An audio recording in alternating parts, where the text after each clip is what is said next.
nag-record na ako. Start na ako. Ang gusto nila, 10 minutes lang. Yung 10 minutes ko, greetings ko pa lang yun. Intro, diba? So, sige lang. Try until you succeed. Ba't kaya ginanon ako ng ano, no? Siguro, because boring yung topic. Kasi, true stories, di ba, no? Okay. Nalilito na sila. Tapos, ang dami nilang because. Ako naman, sabi ko nga, maybe ito yung because nila. Para magulo, di ba? Oy, sasali ba kayo? Sasali ba kayo sa piso para kay Sarah? Diba? Naglunsad sila ng piso para kay Sarah. Ay, naku, lumilipad na yung buhok ko. Mamaya ako nalilipad. Bali, doon sa rally na ginaganap, sa prayer rally, sa Liwasang Bonifacio, doon sa Manila, naglunsad sila ng, ng piso. Yung ano lang, voluntary. Gusto mo magbigay ng piso. Piso. Hanggang sa lumaki na yun. For Sarah. Ang hirap kalaban ng Duterte. Ang kalaban nyo, bansa, bayan, mga tao. Hindi ba? 32 million. Ang dami nun, no? Yun yung bumoto kay Inday. Tapos, ang sabi nila, yung ibang boto ng mga pang-politiko, 1 million, wala pang 1 million, yung isa, 31 million, pero ang sabi nila, hindi daw yun legal. Sa isip-isip ko naman, legal man yun o hindi, nakaupo diba? Maraming mga kontratista, maraming contractors ngayon. Maraming gumagawa ng building. Nagbi-build sila ng mga grupo-grupo, kwento-kwento, bumubuo, no? Ano yung dahilan nila? Ano yung ginagawa ko to? Ano yung because? Because of you. O, diba, no? Doon po sa istorya ng Davao City, ng KOJC, yung Kingdom of Jesus Christ. Mas gusto kong binabanggit yung Kingdom of Jesus Christ. Kasi yung sa KOJC lang. Kasi yung acronym na yan, marami hindi nakakaintindi. Ako nga dati hindi ko matandaan yan eh. Gusto ko yung Kingdom of Jesus Christ. Parang ang sarap-sarap banggitin, diba? Ewan ko sa inyo. Diba? Pero ako, oy, sorry, excuse me po. Kakakain ko lang. Nagkaroon ng birthday celebration kahapon. Sabado, yung pamangkin ko. O, di syempre, sali ko dun. Diba? Nagbaon ako ng mga natira. Pero, nag-iingin na naman to. Nag-start na ako sa inyo eh. Mamaya ka na. Tinanong ko siya eh. Sabi ko, do you want me to change your dip pen? Do you want me to clean you now? Sabi ko sa kanya. Kasi kung minsan pagdating ko, kailangan ko na siyang linisin. I smelled something. So sabi ko, kailangan ko itong linisin. Tinanong ko, ayaw, ay wag. Diba, no? Tapos ito na ako sa inyo, tsaka mag-iingay. Di pwedeng maputol to. Mabibitin yung chismis ko. So, yun. Kahapon birthday, nagtabi ako ng mga hindi pa tapos yung handaan kasi maaga akong gigising, so maaga akong matutulog. Nagtabi na ako. Kanina, nakakita ako ng natirang sopas. Hindi ako nagtabi nung kagabi eh. Nakakalimutan ko. Ang sarap ng pagkakaluto ng bayo ko sa sopas. So, nagsopas muna ako, kaya dumidighin ako kaagad. Alam mo yun? Masarap magluto ang mga Pinoy.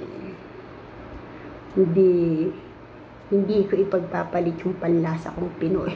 Kahit sabihin pa nila, Even, even nung nandun ako sa Philippines, Pinoy ako talaga eh. Doon ako sa bagoong, doon ako sa patis, doon ako sa kangkong, doon ako sa talbos ng kamote, yan. Doon ako dyan. Doon ako sa mga inabraw. Diba? Kahit sino kaharap, ganun ka rin ba? Maybe hindi. Diba? Kasi yung iba, mas ang choice nila yung Italian, gano'n. American, yan. Hindi. Kahit saan ako makarating. Yun yung problema sa akin ng mga anak ko eh. Pag sinabi kong ayoko eh. Even yung mga kapatid ko, ayoko nga yan. Ano ba? Away eh. Tumatawag ba? Naririnig mo ba? Okay. Paano yung piso para kay Sara Duterte? Parang magkakaroon ng yung voluntary na pagbibigay. Tapos yung maiipon nun, parang magiging pondo. Parang ganun. Dito po sa Amerika, ganun din eh. Nag-aano sila ng mga donations. Voluntary. Dito, grabe oh. Yung babaeng kumakandidato bilang presidente, ang bilis makaipon ng milyon. Pinag-uusapan dito, millions of dollars. Sa Philippines, millions of pesos. Ses. Diba? Pero, yung mga nawawalang pera, billions. Diba?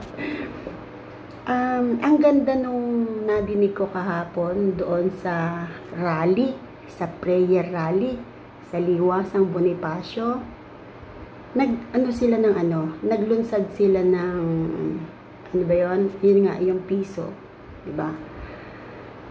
Yung kasing piso, pagka naipon yan, ang dami niyan. Hindi mabubuo ang 10 piso pag walang piso. Kaya may patutunguhan yung piso nila eh. Yung piso ng, ako kung nandun ako, magbibigay ako ng piso. Nakita ko ha, doon sa mismong, nung sinabi yun, ang dami agad nagbigay. So, masyado ang tiwala ko sa Duterte. Subok na subok ko sila. Kaya nga sabi ko, kapag ka ito ang naupo, you're in good hands, Philippines. Didecline natin tumatawag yung mga anak ko. Di ba, no? Una kayo. Bago sila. Di ba?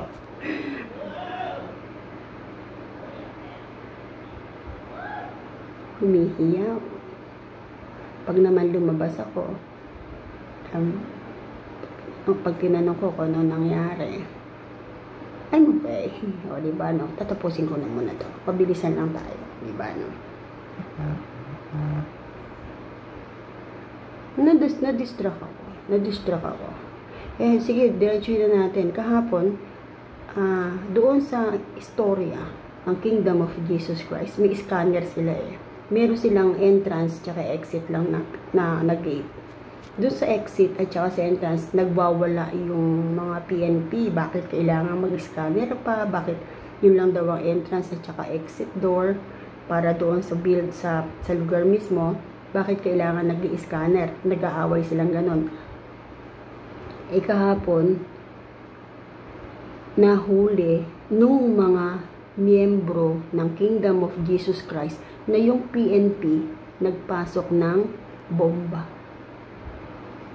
Bomba. Ang pasabog. Pero, idininay nila yung taong nagdala. Ito naman ang akin. Bakit merong taong magdadala doon ng bomba? Eh, ang pumapasok lang naman doon ay 2 grupo. Grupo ng Kingdom of Jesus Christ at saka yung grupo ng PNP. Bakit pasasabugin ng Kingdom of Jesus Christ yung lugar nila? Eh, pinoprotection na nga nila na, diba, no? Ako mabilis eh.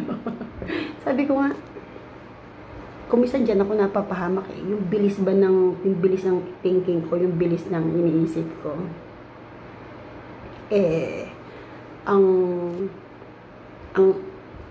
inisip ko agad nung sinabing may bomba. Kasi, nung nakuha nila yon manipis lang eh. Tapos, tinignan nila agad.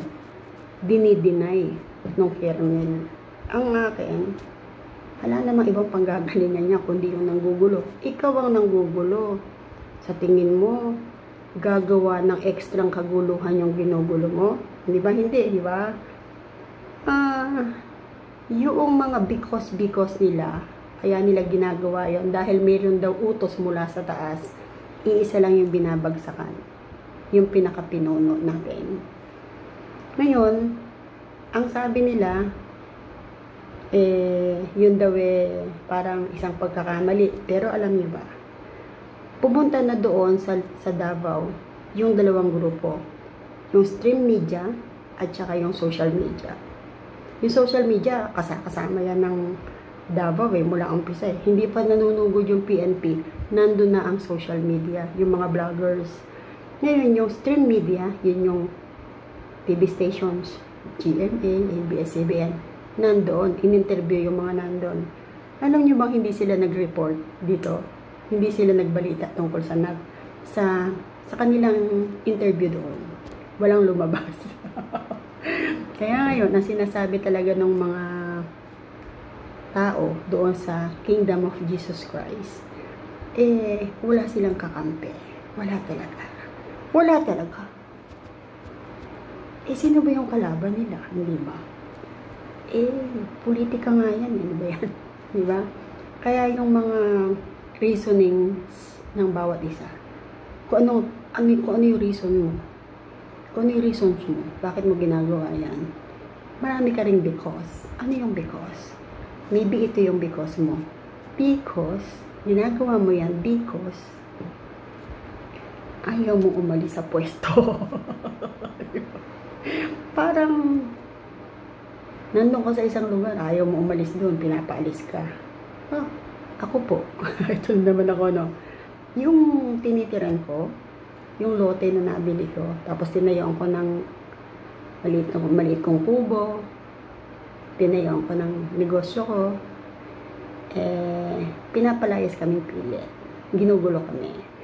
Pagka ginugulo ka doon sa lugar mo, isa lang ang ibig sabihin nun, pinalalayas ka doon. Bakit ka guguluhin? Pwera na lang kung halimbawa mayroon kang pagkakasala doon, like ninakawan mo ba o mayroon kang nagalaw na pera. Pero sa istorya ko, nabili ko yung lote, inalok sa akin, hindi ako nagpunta sa kanila, pinuntahan ako, ginrab ko. Ngayon, ang lumilitaw, parang pinamkam ko yung lugar. Hindi ako kumamkam ng lote. Binili ko yung inalok sa akin. Kaya kung ano may kaguluhang natitikman ko doon sa tinitiran ko, ramdam na ramdam ko yung kaguluhang nangyayari sa Kingdom of Jesus Christ.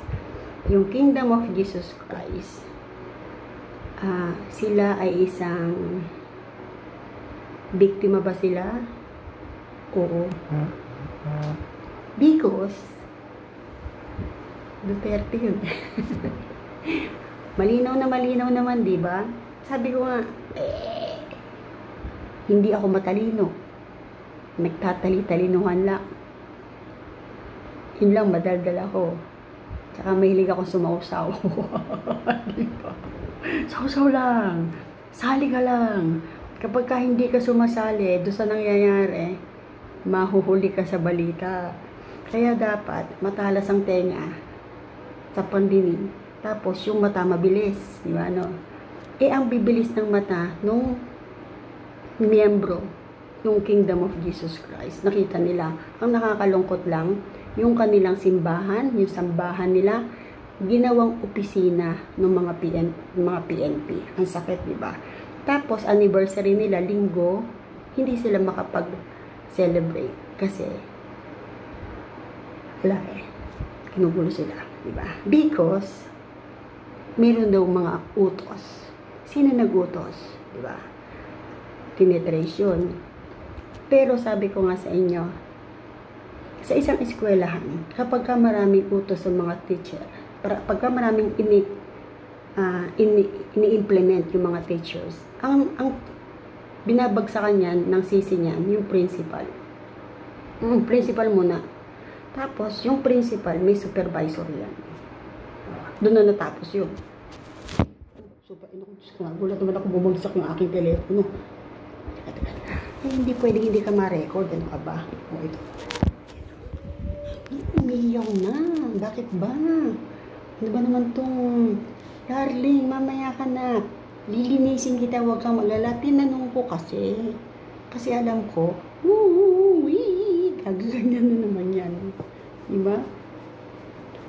Sinabi ko naman sa kanya, pag gumamit ako ng banyo, I'll go to the bathroom. Sasabihin ko, pag gumamit ako ng banyo sa umaga, kayo kaharap ko. Kayo kausap ko. Walang iba.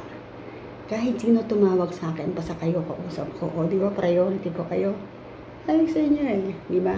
Dito sa platform na to, nagkaroon ako ng pamilya. Kayo yun.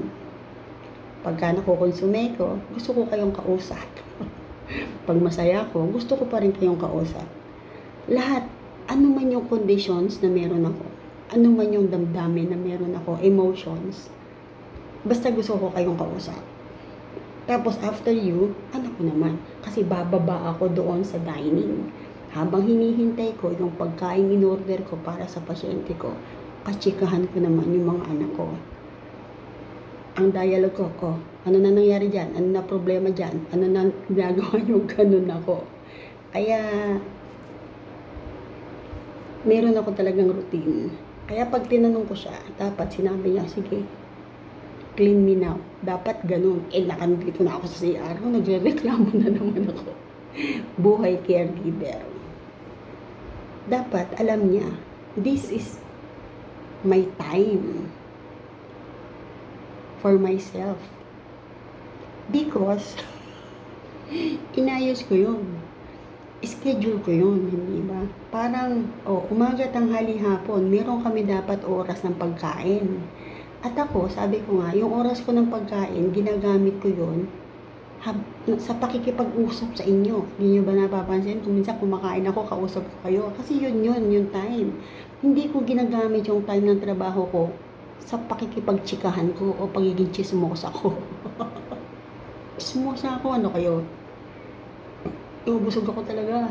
Dami nung nahigop na sabaw. So yun, naglunsad yung mga rallyista, mga tao, napaparami sa Liwasang Bonifacio sa Manila ng piso por Sara. Sasali ka ba?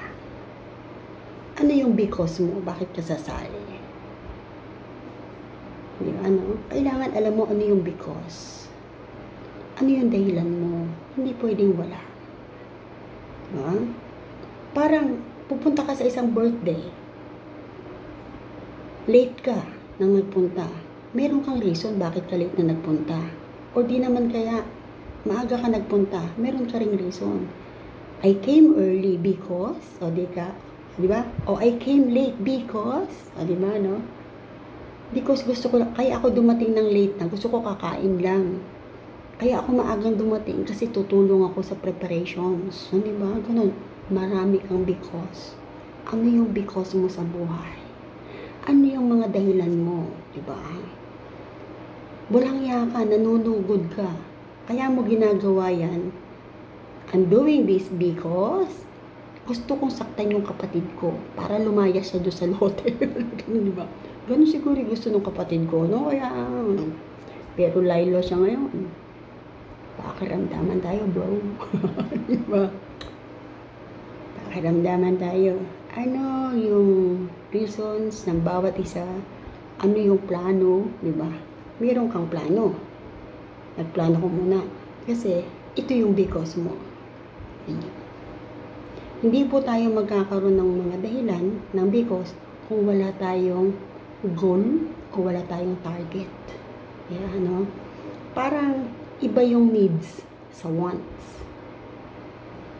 Para makuha mo yung wants mo, ayusin mo muna yung needs. Ano yung needs mo? Needs ng bawat tao. Pera. Tayo nandito sa social media, yung iba, kinukumbisi nila na mag-join sa business nila yung mga tao dito. nangungumbinsi sila. Iba naman, joining lang just to make fun. Diba, no? To make friends. To make families. Diba, no? Ako, andito po ako para i-depensa yung sarili ko. Yan, diba, no? Kasi sabi ko nga, ano yung pupuntahan mo kung wala ka na talagang mapuntahan? Diba? Hahanap ka ng butas. Ito yung butas na nakita ko. Sumuot ako. Sugal. Diba? Because, ikaw, papalikan kita ngayon para matapos na ako. Ang kulit nun eh. Nag-iiyaw. Hindi mo nadidinig. Baka i-report na naman ako doon sa anak. Hindi sinusumbong ako nito. Nagsusumbong siya sa anak. Tapos yung anak sisitahin ako. Sasabihin ko, that's not true. Malaban ako. Kasi pag totoo, tahimik ako eh. Pero pag hindi totoo, yung sinusumbong nito, naggagalit ako or umiiyak ako. Kaya kabisado ako ng anak. Sabi ko, ito yung bread and butter ko. Kung gagawa ako ng kasinungalingan, hindi ba parang sinisira ko yung pagkakataon na meron ako para kumita ng pera dahil yun ang need ko. Ano yung needs mo? Ano yung mga because mo? Diba? Tapos, natapos na ba o nakuha mo ba yung needs mo? Ngayon, nakuha mo ba yung needs mo? May pupuntahan ka na. Ano yung wants? Gusto mo to? Gusto mo bumili ng gano'n? Gusto mo umuwi ng Philippines? Diba? Ganyan. Sige na nga, tapusin ko na nga ito. Ang ingay eh. Baka isumbong ako or baka dumating yung anak pika, diba? Sige po, see you sa susunod na vlogs. Ala eh, putol diba? Sige. Thank you for joining. Thank you for sana wala akong nakitang comment ngayon. ang ano po, kumisan, may mga nagko-comment, hindi ko nakikita yung comments. Kaya tapos, after ng ilang oras, pagka yung na-post ko na, tsaka ko lang nakikita yung comments. Kaya pasensya po doon sa mga halimbawa, may comments na hindi ko nakikita. Makikita ko yan mamaya. Sige. Ito po si caregiver Nana ng Illinois, USA. Thank you po sa mga manonood. Tapos yung kasalukuyang nanonood na yun. Diba? Salamat. God bless sa ating lahat. Loves ko kayo.